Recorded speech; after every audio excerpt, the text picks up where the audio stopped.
Клавдия Ивановна прожила всю свою жизнь в небольшой деревне, где каждый двор, каждая тропинка и каждый человек были ей знакомы с детства.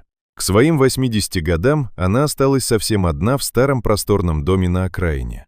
Дети давно разъехались по городам, соседи постепенно уходили из жизни, и единственным живым существом, которое скрашивало ее дни, была корова по кличке Марта. Это было большое породистое животное с необычайно спокойным нравом. Марта никогда не упрямилась, не бодалась без причины и всегда словно понимала хозяйку без слов. Стоило Клавдии Ивановне позвать ее, как корова тут же отзывалась тихим мычанием и послушно шла следом. Но в один душный августовский вечер привычный порядок неожиданно нарушился. Солнце медленно опускалось за темную стену леса, окрашивая небо тревожным красноватым светом. Приближалась ночь, и пора было загонять скотину в сарай. Обычно Марта без всяких уговоров заходила внутрь, однако на этот раз она вдруг остановилась прямо перед дверью.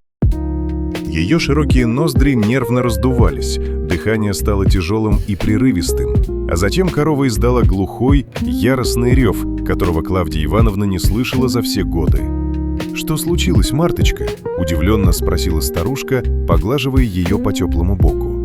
«Иди в сарай, там уже и сено приготовлено».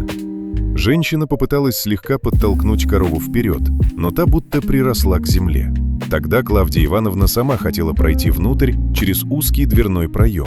Однако Марта внезапно шагнула вперед и своим массивным телом прижала хозяйку к стене дома.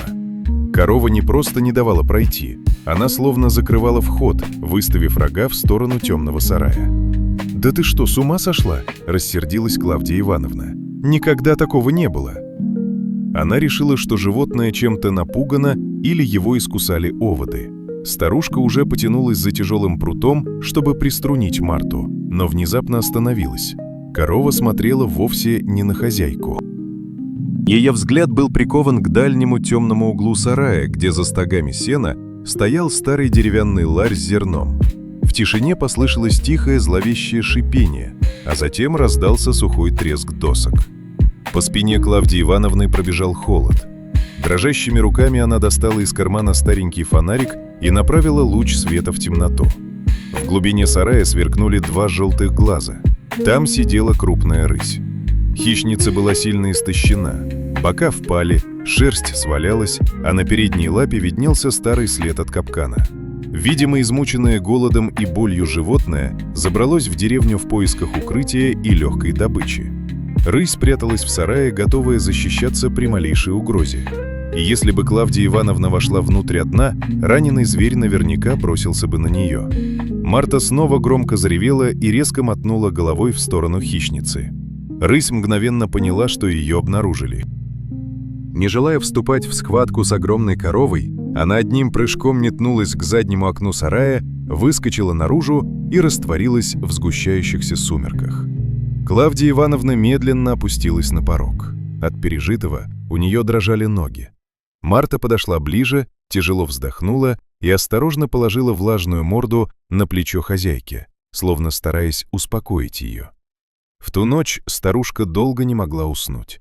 Она принесла Марте самые спелые яблоки, долго гладила ее и чесала за ушами. Тогда Клавдия Ивановна окончательно поняла. Марта для нее была не просто коровой, дающей молоко. Это было преданное существо, которое почувствовало опасность раньше человека и в решающий момент спасло ей жизнь.